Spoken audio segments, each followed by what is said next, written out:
think he got the power, and he got the equalizer. Anything can happen with Tank. But Tank give away a lot of rounds. This thing with 1,000 keys on it. But every key, they knew that key was for a certain door to get into the building.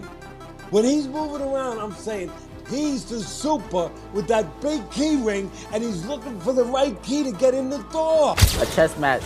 Did you understand in that moment, like, why he is who he is? Yeah, I seen why he's able to beat these guys. Curmel Moton issued a direct and serious warning to Lamont Roach, urging him to reconsider stepping back into the ring with Gervonta Tank Davis for a rematch. With Tank's striking new physique and heightened skill set on full display, Curmel didn't mince words. He described Davis as more dangerous than ever. He underscored that Tank's status as boxing's frontman is no accident and reminded everyone that the unpredictable always lurks when Davis fights.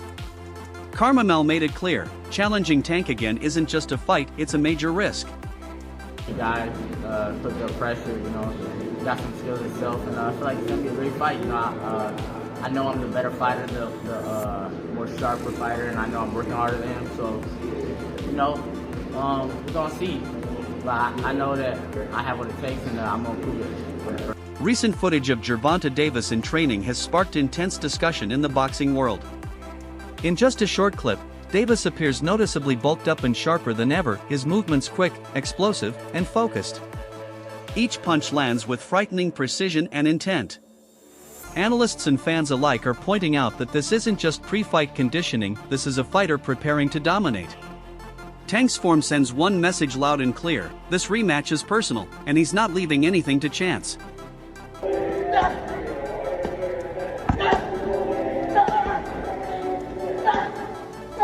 Reflecting on his own sparring sessions with Gervonta Davis, Curmel Moton offered a rare, sobering glimpse into what it's like to face Tank up close. He recalled the overwhelming pressure, the split-second timing, and the suffocating ring IQ Davis brings. It wasn't just the power, it was the methodical breakdown that left Moton struggling to keep up. That experience made one thing clear: facing Davis requires both extreme physical readiness and unshakable mental focus, as he turns the ring into a battlefield where survival becomes the only option. What was it like when you sparred him? I know you sparred Tank early on. Yeah. What was that experience like? Like, replay that experience for me, you coming out of it. What was your thought? Yeah, I was nervous at first. I think I was 15 at the time we sparred, so he wasn't really trying to knock me out or nothing like that, but we was going he was using the speed on me. We was both going speed for speed, and it was great. It was like a chess match. Did you understand in that moment why he is who he is? Yeah, I seen why he's able to beat these guys. Then I also seen why I'm I got all this hype around me. Despite knowing the danger firsthand, Curmel once openly expressed a desire to fight Gervonta Davis before the champ's eventual retirement. His motivation wasn't driven by pride but by the urge to test himself against one of the sport's most complete and feared fighters. For Curmel, such a showdown would measure where he truly stands in the sport. That aspiration reveals a warrior's mindset, one that respects greatness enough to confront it face to face, regardless of the odds. Is a big fight. Do you think Tank will retire before you can, because there is a small possibility. He's still at 35, so maybe you can catch him at 40 in 5 years, right? He's what, 29? He'll be 29 November, or he's 29 now? One of the two. So he'll be 30. Technically it'll be like him fighting Loma. Loma's 36. Or you don't even think about that? I don't think about it. I'm not really focused on it. I'm focused on now. My upcoming fights, take one fight at a time, but who knows what the future holds. I do know Tank said that he ain't want to be around that much longer though. From what he said, take care of, not Devin no more. He don't even want to fight Devin no more. But Shakur, what's he said, Tiafimo? I think he said he wanted to retire, but who knows. The constant comparisons between Curmel and Gervonta haven't gone unnoticed, and instead of feeling overshadowed, Curmel welcomes them. He sees it as a mark of his growth. Being mentioned alongside a global superstar like Davis is both a compliment and a challenge. He recognizes Tank as more than a champion, he's an icon known for thrilling performances and ruthless consistency. For Curmel, the comparisons push him to rise and prove he belongs on that same level. people compare you to Tank? Where you hear that, like when they call you Tank 2.0 or whatever the case is, how do you feel about that? I used to take it as like a compliment when I was an amateur. I used to take it as a compliment because they comparing me to Tank. You know, he facing boxing, like the biggest names in the sport, real high skill. But now I feel like I want to make a name for myself. I don't want to be 2.0 or nobody. I want to be the first me, you know, and make my. Boxing legend Oscar De La Hoya offered his take on the upcoming rematch, giving Lamont Roach credit for his technical prowess and strong fundamentals. But when it comes to Davis, De La Hoya didn't sugarcoat things. He sees Tank as an entirely different breed. The aggression, the ring intelligence, and the ability to shift momentum in seconds make Davis a uniquely dangerous threat.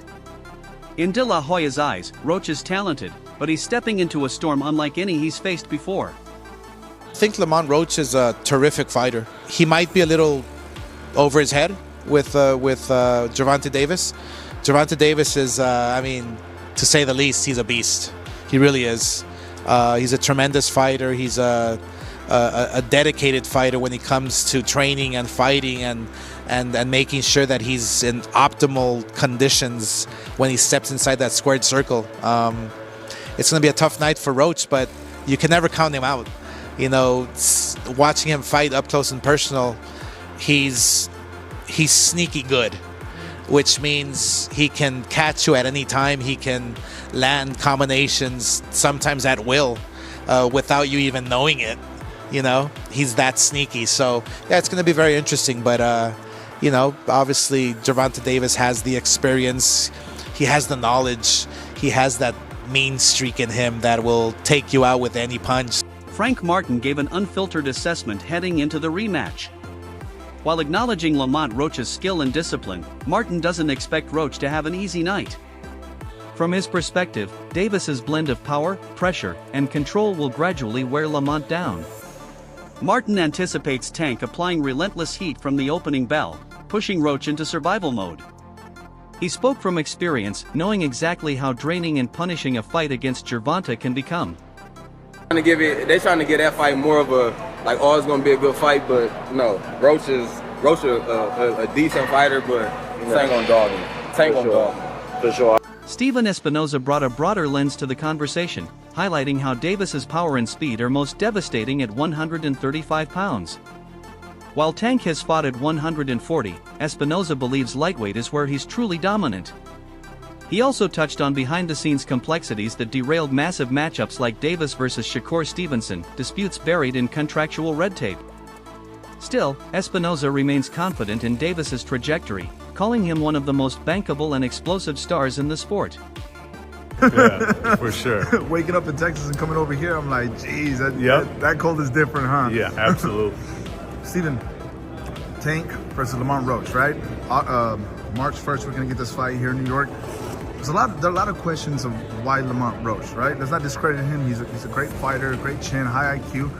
But why Lamont Roach? That's the questions that all the fans are asking at the beginning. Look, I think the reality is, I think those are fair questions. I mean, when you have fighters the caliber of Tank, you know, of Canelo, the bar is always high.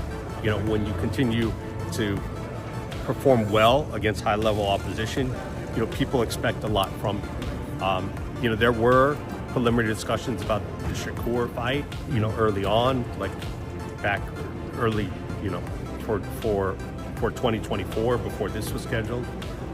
Didn't get very far for reasons I won't go into. But come on. You know, I just think there were, you know, I'm not sure that the time was right. I think, you know, what Shakur was looking for was something different than, you know, he was looking for more of a long-term commitment other than just doing one fight, you know, and so he's got his deal, you know, he's getting busy, he's got a fight scheduled, and, you know, maybe we'll pick up and do something there. But aside from that, I mean, to be candid, you know, those are the big names at 135. I know Tank has gone up to 140, and he would on occasion. He hasn't looked the best there.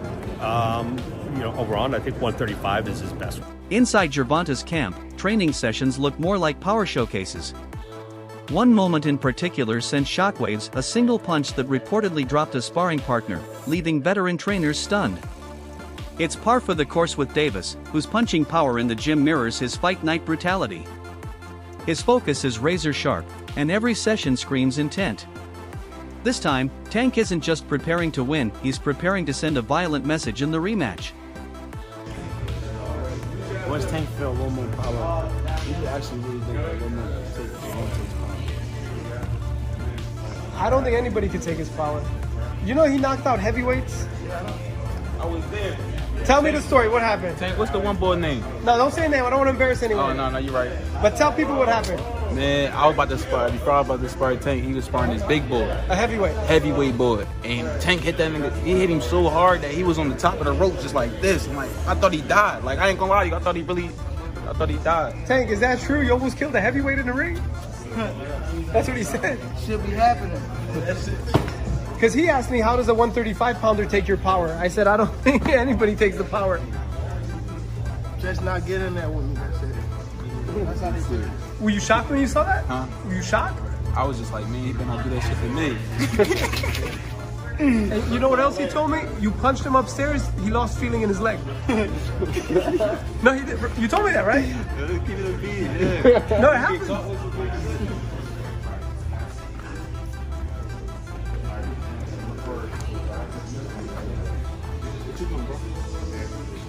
You ready?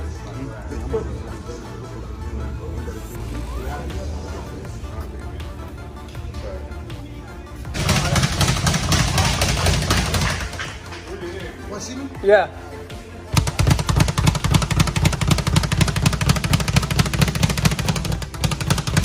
Lamont Roach isn't entering this rematch as a hopeful underdog. He comes in as a sharpened contender, boasting just one loss in a matured, measured style. Over time, Roach has turned past setbacks into fuel, developing a precision-based approach that complements his patience and timing. Mentally locked in and physically tuned, Roach isn't coming to merely survive Tank, he's aiming to stand toe-to-toe and test Davis in every phase of the fight.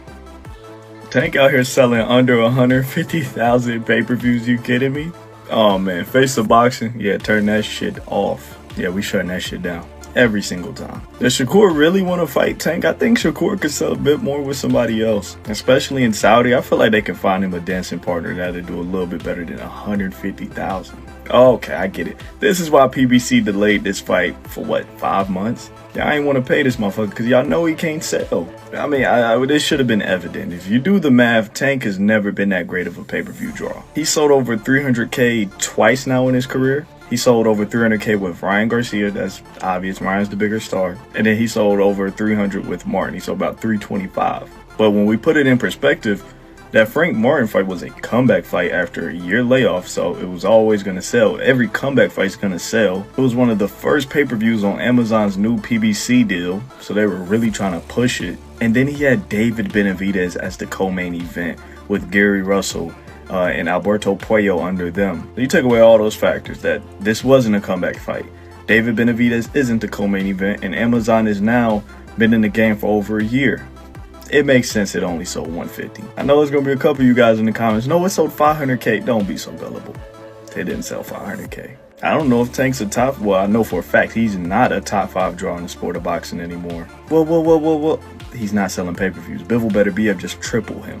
Well, Jerry, their pay-per-views are cheaper. Don't matter. All that matters is who has more eyes watching him, and Bivol and Better BF do. Tank does. Lamont Roach's resume demands respect. He's a former world champion with a legacy built on consistency, technique, and grit. While Davis commands the headlines, Roach has quietly carved out a career of substance. He's not just durable, he's cerebral under pressure. When their first fight ended in a draw, the boxing world paused. For the first time in a long while, Tank's aura of invincibility showed a crack. That wasn't just a blip, it became a legitimate blueprint for how to challenge Gervonta Davis. After the fight, Gervonta Davis's post-fight remarks stirred controversy. Instead of giving Roach full credit, Davis chalked up the performance to personal distractions and ring rust. That didn't sit well with many in the boxing world, who felt Davis was dodging acknowledgement of Roach's growth. While Tank is entitled to evaluate his own performance, critics argued that dismissing such a close bout undercuts the spirit of competition and the legitimacy of Roach's efforts. Amid all the debate, one truth stands firm: Gervonta Davis is a master at adapting mid-fight. When the tide turns, he doesn't crumble, he recalibrates. His ability to sense shifts in rhythm and retool his strategy is elite. Whether he's forced to switch tactics under fire or adjust distance on the fly, Tank finds solutions in the heat of battle. That mental flexibility is what makes him so formidable, because even when he's cornered, he finds a way to take control. That wraps up today's breakdown. Stay locked in for more coverage, insights, and updates from the world of boxing.